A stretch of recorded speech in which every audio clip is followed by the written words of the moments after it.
Marla worked hard, grimly determined to get the hell out of her dead-end job at Able Glass. She'd already spent over a year at her desk with the bottle cap wedged under its one-too-short leg, listening to the office manager, Netta, and the accounting clerk, Trudy, give the play-by-play of their weekend fun, usually full of beer, line dancing, and men. Netta was so unmindful of Marla's interests and goals that she still invited her along on Friday nights. "You're 19, kid. Kick up your heels," she'd say, ruffling Marla's heavy auburn hair, which fortunately lay right back down. Marla was not about to be blown off course by partying or romance. That had happened once before, and look where it landed her. She could afford no more detours. The last one, getting knocked up in Teddy Dardino's rumpus room, is why she carried aced the GED and cracked the SAT study guides in her blue canvas tote. Naturally, a job at a place like Able Glass would bring Marla the wrong boyfriend. Landed him is how Netta would put it.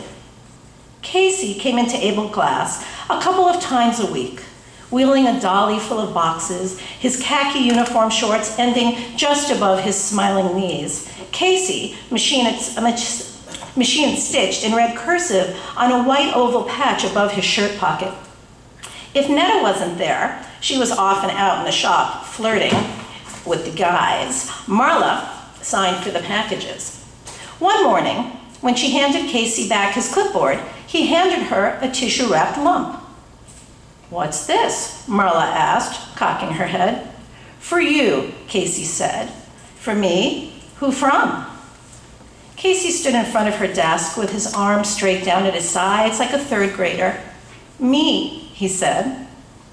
Inside the nest of white tissue was a glass hummingbird. Casey had noticed Marla's theme, her stack of work orders anchored by a hummingbird paperweight, pictures of National Geographic hummingbirds, their beaks buried in exotic flowers scotch-taped to her dented file cabinet, ruby-throated hummingbirds trapped beneath her plastic desk protector. The glass bird grew warm in Marla's cupped hands. She looked up at Casey, whose eyes had always seemed a bit too close together, reminding her a little bit of a collie. She noticed for the first time he had lovely dark eyes. His smile showed that he took good care of his teeth and that he was both terribly pleased and terribly shy. After that day, Casey would have exactly one thing to say to her per delivery, as if he'd made some kind of resolution. Something about Marla's earrings, or the word that was up on her word of the day calendar, or some bird he'd seen on his route, robins, blackbirds. He couldn't distinguish what was rare from what was common. Still, since Marla could have been sitting at her desk wearing the Pope's robes, and Trudy and Netta wouldn't notice, Casey's small attentions had an effect, even if his look of open-faced devotion made Carla feel a little embarrassed for him. At noon every day, Marla carried her sack lunch to the balding park across the street, where blue jays fought in the trees and bums snoozed in the sun. She hunched over vocab and math problems while she ate. Gestation means A, this, B, that, C, the next thing, D, none of the above. If the average baby quadruples in weight in 3 years, how much will a 7-pound, 3-ounce infant weigh at age 3? If Marla kept at it, she could meet the admission deadline to McWhorty, the only college in the county. Come fall, Marla would be a busy college co-ed barreling her way toward a professional degree in something. She'd pick later. That would insert several protective layers between her adult life and her sprawling family of mechanics, plumbers, and chain-smoking housewives.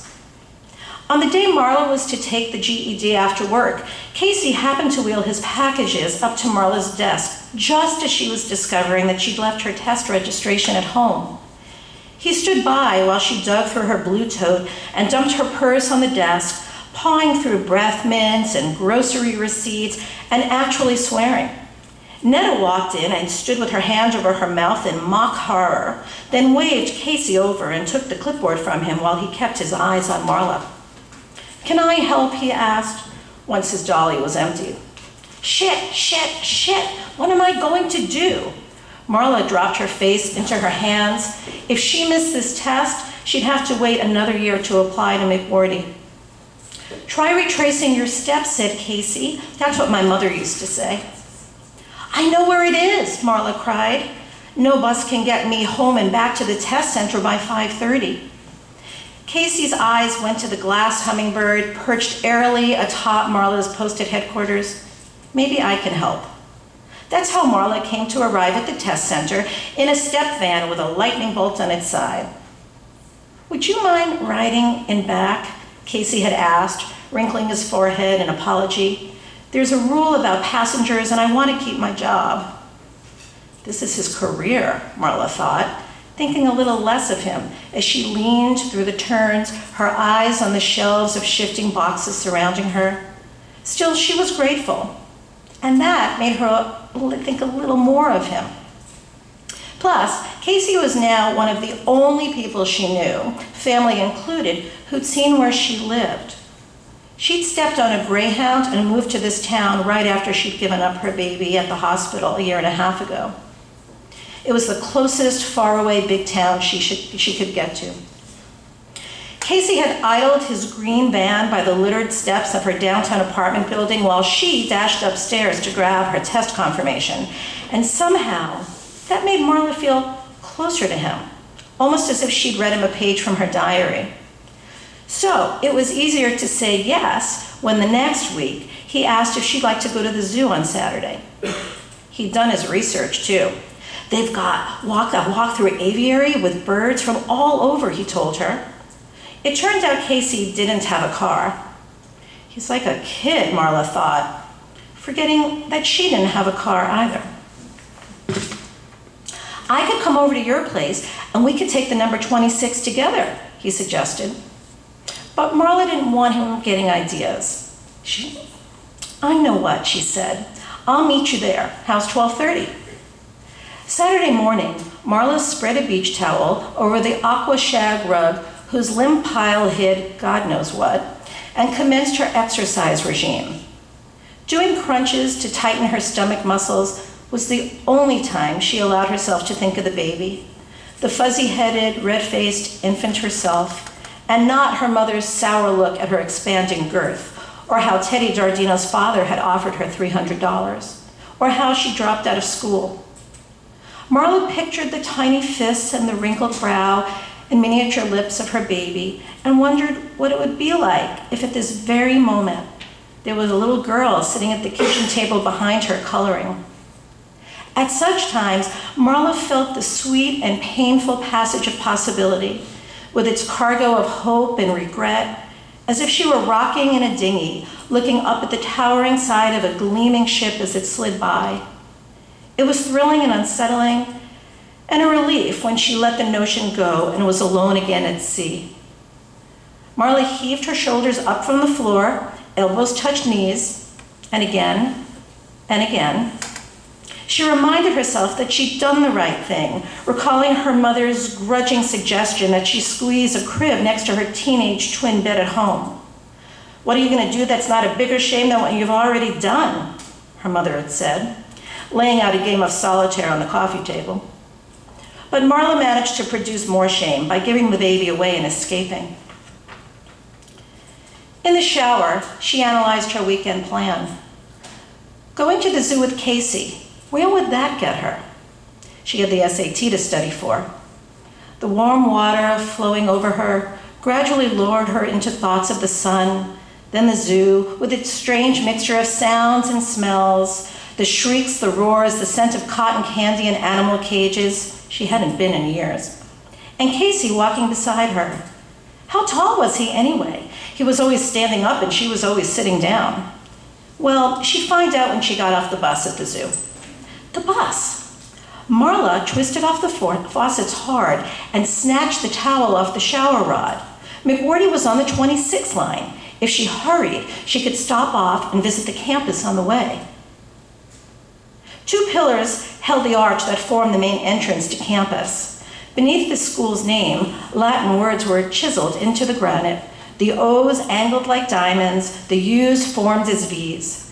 Students ambled across the quad or lolled on the lawn with books lying face down on the grass. In the campus bookstore, Marla inhaled the back-to-school scent of cedar and vinyl and wandered, aisles stocked with equipment for the student life. She scanned lists of required books for various classes, then browsed bumper stickers, coffee mugs, even bibs, imprinted with the McWhorty logo and mascot, a bagpipe player wearing a graduation cap. She was handing the cashier $3 for a key ring when she noticed the clock on the wall, 10 minutes to catch the bus. As she came out of the student union, Marla spotted a stone building with wide steps and Roman columns. She had to have one quick peek. Her hurried footsteps echoed in the empty hallways, which smelled of old coats and floor polish. The classrooms and offices were dark. Along one corridor, professors' names were painted on the frosted glass of each door. Marla bent down to peer at a card that listed office hours. Before she could straighten up, a shadow appeared on the other side of the glass. The door was yanked open, and a middle-aged woman stood there in stocking feet. Her rumpled blouse had come untucked from her tweed skirt, and her short hairdo was mashed flat on one side. On the couch behind her lay a plaid blanket and a bedroom pillow. The woman squinted at Marla, then found her glasses hanging on a chain around her neck. "Let me guess," she said. "Your midterm grade?" Marla was still marveling at the floor-to-ceiling books, the oriental carpet beneath the polished desk, the framed diplomas and gilt-edged certificates. "Talk to your TA on Monday, would you?" said the professor, tucking her skirt into proper position. As Marla opened her mouth, the phone rang. The professor sighed and waved Marla in, shutting the door behind her. "Yes?" she said, picking up the receiver. "Oh." Her tone soured as she heard who it was, and she turned to scowl at a framed photo on her desk. In the picture, the smiling professor stood at a waterfall with her arm around a very tall man with red hair and a mustache, her head tilted toward his armpit. "No, I plan to stay right here, thank you very much. No, I assure you I am quite comfortable." She slammed down the receiver. Almost instantly, the phone started up again. The professor winced, opened a drawer, and shook 2 Excedrin into her hand. When the ringing stopped, she sighed and brought her attention back to Marla, who had just noticed the clock tower through the window. Bus in 5 minutes. Last one until 2 o'clock. "Okay, so what's your story?" the professor asked. Marla gushed out her dream about going to McWhorty in the fall. Was she talking so fast because she thought she might still make the bus and not disappoint Casey? Or because someone was finally listening? Once she started, she couldn't stop.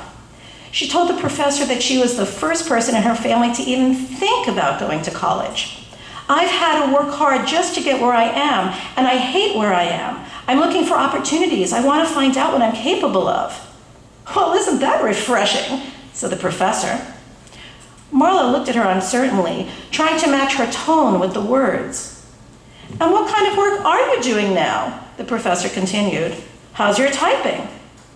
The huge metal hand on the clock face outside the window ticked to the 12, releasing a chorus of bells. Back home, Marla sat in her most comfortable chair with her hands in her lap, waiting to feel the gusto in her good fortune. Come on, a McWhorty contact. The afternoon sun was interfering, making her squint. It streamed through the 3rd-floor window, ridiculing her progress. The art poster hung next to the beat-up door frame, the bright throw pillow on the sagging couch. Sounds of laughter and conversation from neighboring apartments reached her through the thin walls and open windows. If there was a word for what that made her feel, she might choose so. After all, companionship and more were available to her. Casey, the zoo, the walk through aviary, birds flying from one point to another according to their bird purpose. She had made a choice. On Tuesday, when Casey wheeled the dolly in, Netta was for once at her desk. She had a thumping hangover, as she put it, and wasn't up to moving around much. "Have Marla sign, would you, hon?" The dolly wheels chirped as Casey rolled over to Marla's desk. "Sorry about Saturday," Marla said, noticing that Casey had lost the good posture that was one of his best features. "If I'd had your phone number, I would have called to explain." He jotted down his number and handed it to her. "I suppose we could try again," Marla said. Casey didn't ask what happened. He stood a little straighter and said, "I'll call for you at your apartment. Friday at 7? He sounded positively old-fashioned. It struck Marla that he seemed both much younger and much older than she was. So Marla started going out with Casey. He didn't interfere with her forward motion, and besides, she was a little lonely when she stopped to think about it. Casey was nice and almost pleasant-looking. She wasn't swearing off men after all. On the third date, Casey showed up with 2 surprises, an old Valiant and a 16-year-old brother. "This is Borden," Casey said, introducing the gangly kid. "He lives with me." He paused for Marla's reaction, which was just, "Oh?" Casey went on, "Borden wants to work delivery one day, and now he's old enough to learn to drive. Besides, we could use a car, don't you think?" He smiled at Marla when he said we. That Saturday, the 3 of them went bowling. While Borden stood with the heavy ball lifted to his bony chest, getting ready to step down the lane and let it loose, Casey filled her in a bit. "Our folks died, so I take care of Borden." It sounded far too simple, Marla thought. Borden knocked down half the pins and came grinning back to Casey. That night, Casey took Marla out to dinner, and she had a glass of wine. Ever since the Teddy Giardino debacle, she promised herself she'd stay away from alcohol. But the warmth of the restaurant, the lively buzz of the other diners, and Casey's unexpected, "And a glass of Chianti, please," changed her mind. Soon, she was finding new things to like about Casey. The way he looked at her with a kind of nervous pride, and how he paid attention when she talked, as if he expected it to be important. And she was talking. Babbling, in fact, without caring much if she'd be embarrassed later. "I need to be challenged. I need to grow. I need to get out of this dead-end job and see what's out there." She paused, wondering why what was so personal and important to her sounded so corny. "I mean, how will I ever know what I can do if I don't keep moving forward?" Casey nodded and lifted another ravioli to his mouth. Was he just nodding, or did he really understand? Marla decided to find out. "Know what I mean?" "Well, kind of," Casey said, looking cornered. "Every day is sort of a test." When Marla didn't say anything, he added, "I mean, getting my route done on time and remembering everything and trying not to yell at Borden when he screws up at school, that's enough for me right now." Marla sighed and wadded her napkin in her lap.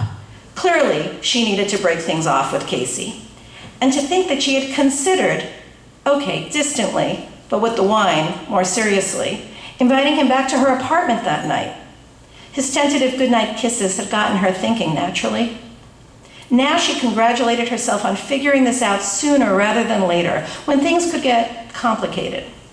What she needed was someone to urge her forward or march alongside her, not champion the status quo.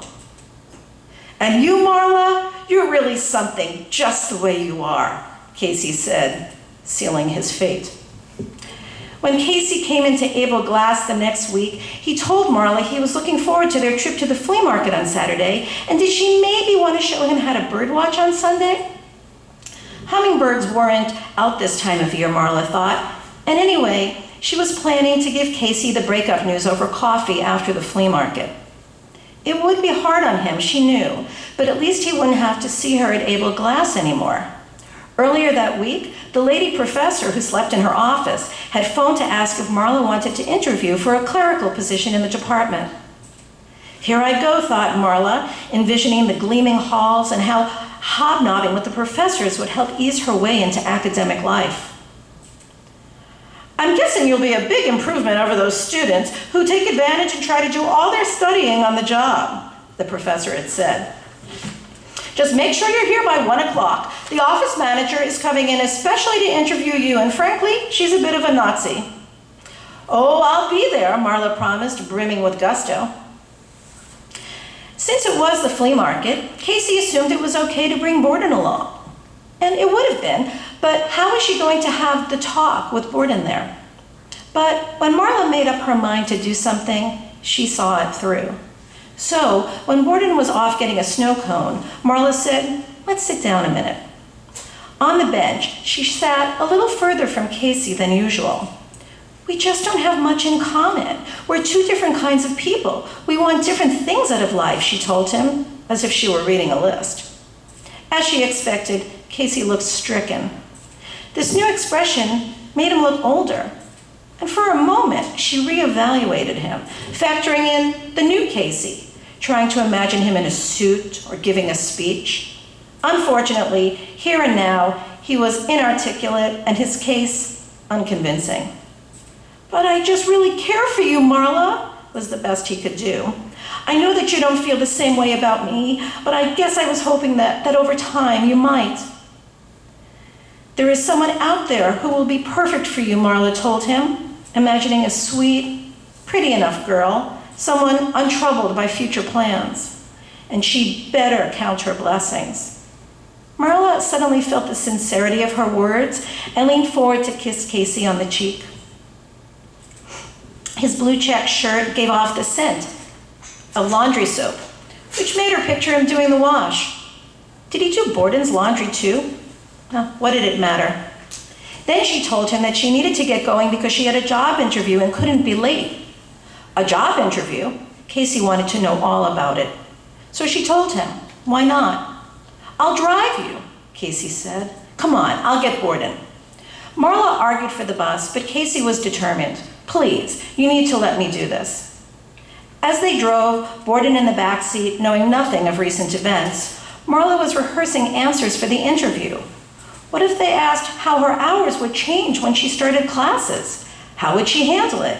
Could she count on Netta to give her a good recommendation? Then, a pinch of panic. How many words per minute did she type anyway? A distant whining grew closer and louder until it became unbearable. A motorcycle shot past them in the fast lane, causing all three of the occupants of Casey's car to cry, "Geez!" The biker wore leathers and one of those barely legal beanie helmets. When he caught up to other cars in the fast lane, he didn't compromise his speed. Instead, he wove through the other lanes and back to the fast lane to move ahead 2 cars. Suddenly, he tore across all 3 lanes to make the next exit. Marla held her breath as he tried to make the turn onto the exit ramp. The motorcycle leaned too sharply and skidded into the curb.